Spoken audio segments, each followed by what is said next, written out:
Продолжува градежната офанзива за изградба на атмосферска канализација во општина Кочани. Од утре на улиците Никола Карев и Теодосија Паунов и на делот од мостот на Кочанска река до крстосницата со улицата Киро Кекенски, поради градежни зафати ќе биде воведена измена на режимот и условите на сообраќај. Изградбата на атмосферска канализација и понатаму е во тек, така што се заврши кракот на улица Страшо Ребапче, така да се продолжува понатаму и е изграден веќе кракот на улица Роза Петрова, се вршат припремни работи за отпочнување со асфалтирањето на овие краци,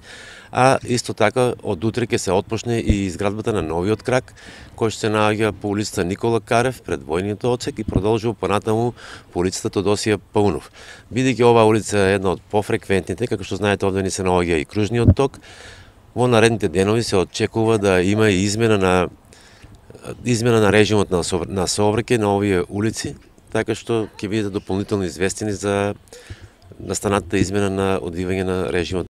на сообраќај на овие улици. Димитров додава дека градежната офанзива ќе трае околу месец дена, а истата предвидува ископување канал на левата сообраќајна лента од десната коловозна лента од правецот од Кочанска река кон населбата Оризари. Апелот до сите учесници во сообраќајот е строго почитување на правилата и поставената сообраќајна сигнализација.